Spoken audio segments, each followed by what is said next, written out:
Bonjour à toutes et à tous et bienvenue sur ma chaîne Fabcode. Aujourd'hui, je souhaitais vous présenter un petit talkie-walkie qui fait pas mal parler de lui chez les radioamateurs et les amateurs radio, le Quansheng UVK5. Et dans le cas présent, l'UVK6. Quansheng n'est pas une si nouvelle marque que ça puisque la société fêtera ses 40 ans cette année. D'origine chinoise, Quansheng est plus connu en Asie pour ses équipements de radiocommunication. Or plus connu chez nous depuis l'arrivée de ce petit UHF VHF biband, qui à l'heure je vous parle coûte 20 € sur AliExpress. Alors voyons ensemble ce qu'on trouve dans la boîte pour ce prix. Une boîte toute simple avec quelques accessoires. Tout d'abord un manuel utilisateur assez succinct avec quelques précautions, les différentes fonctions et descriptions de l'appareil pour vous y retrouver. Ensuite, différents sachets comme celui-ci, le sachet où vous avez un micro-casque filaire pour une utilisation du portatif en main libre. On trouve également dans cette boîte le cordon USB portatif, un petit clip ceinture, sympa, à glissière. De quoi l'alimenter? Eh bien, le socle de rechargement secteur directement en 220 volts. Voilà, et pour la réception, eh bien, son antenne UHF VHF en SMA femelle. On fera des tests plus tard, peut-être sur ce rendement de cette antenne. Une petite dragonne en nylon pour une meilleure prise en main du portatif. Et enfin, le Quansheng UVK5. Voyons ensemble maintenant la description des boutons et des menus.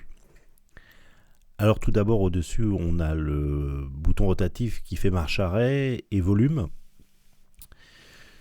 Sur le côté on retrouve deux trappes, la trappe pour le micro et le casque en jack et puis l'USB-C pour le firmware.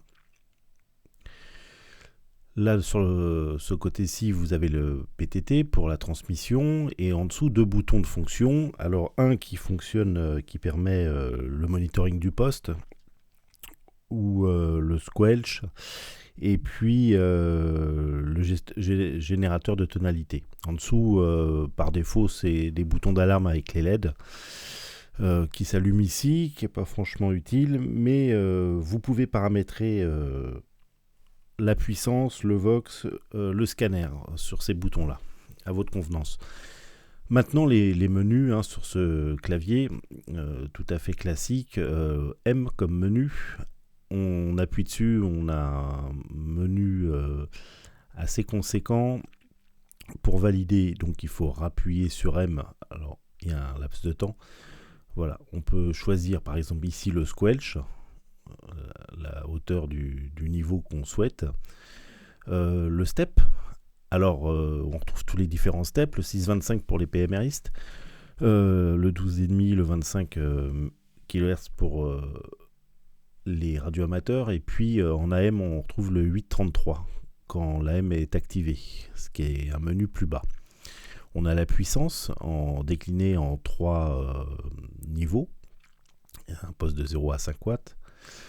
On trouve par exemple tout ce qui est code CTSS avec ses différents paramétrages. Vous allez retrouver par exemple le scanner. Vous allez retrouver la gestion des mémoires sur ce poste. Les différentes fonctions comme le Vox pour la transmission à la voix. Ici, eh bien, pour le niveau de luminosité de l'écran, alors pour la raison de la vidéo, on va le laisser en noir et blanc, mais sinon, 3 niveaux d'éclairage en orange. Vous retrouvez le Roger Beep, vous retrouvez le TOT pour limiter le temps de voix, la langue, vous retrouvez différents codes des TMF, la gestion aussi de savoir sur quel canal du VFO vous souhaitez être, la gestion des différents canaux, des mémoires, enfin voilà, c'est très très complet.